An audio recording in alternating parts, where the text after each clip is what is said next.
say about this, Dr. Tapasya, since so many teens visit you every day? Yes, so I do see this peer pressure thing around me a lot, and I do get a lot of friends of existing patients who want to come and get braces done. And sometimes, like I said, they don't need braces. Sometimes it's purely just because their friends have it. So it is my responsibility as a doctor to tell them that, see, it's fine, you don't need it.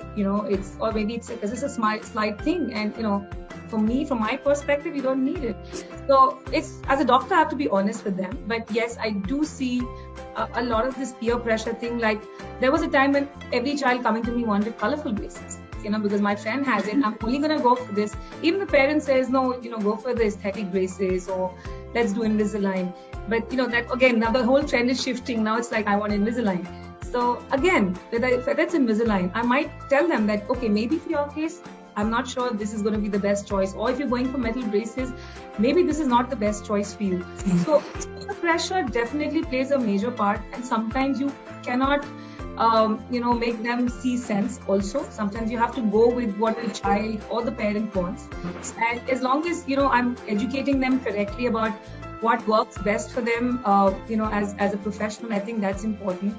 In my personal life, also, I see a lot of peer pressure handling because I have a 14-year-old son.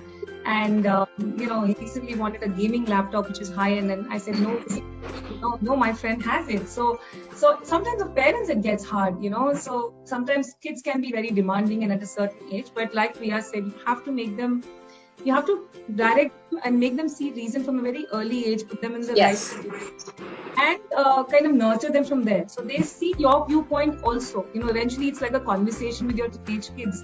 What's the pros and cons of this? So like during the COVID time, I did a lot of video consults, and so it was like the mother, the father, and the kids. And there's this whole conversation that goes around telling them the benefits and the disadvantages of certain, let's say, metal braces versus ceramic braces versus Invisalign.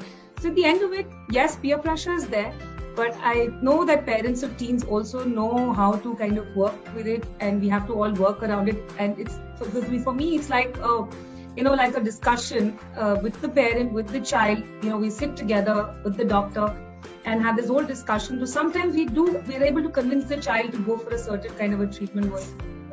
So yes, peer pressure very much exists, and we can use it in a positive way.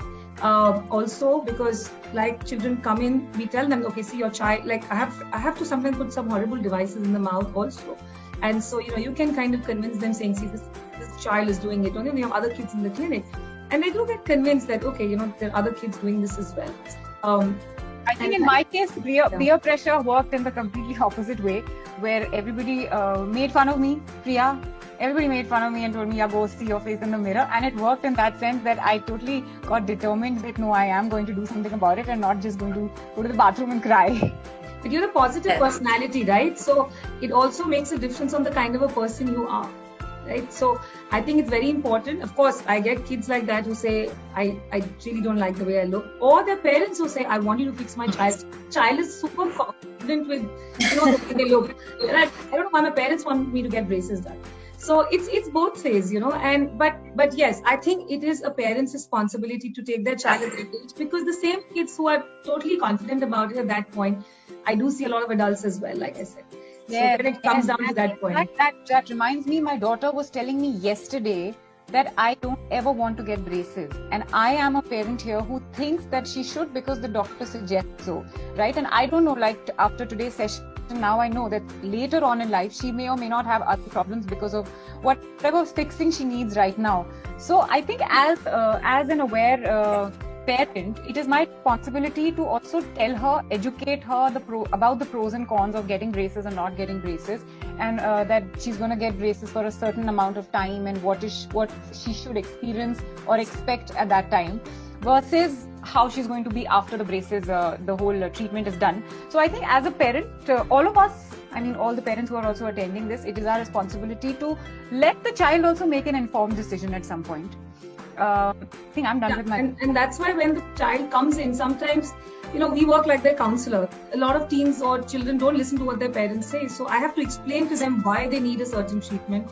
And of course, like I said, now we have better options, right? We don't just have to look at, they don't have to visualize it as, oh, I have a train track mouth, So I tell them, see, you have better options. It's not that you have to be super uncomfortable or it's not going to be super painful. Yes, there's an adjustment needed, but so this whole counseling is needed, and I think children are very smart, and I think we have to understand their concerns as well and address them. Yes.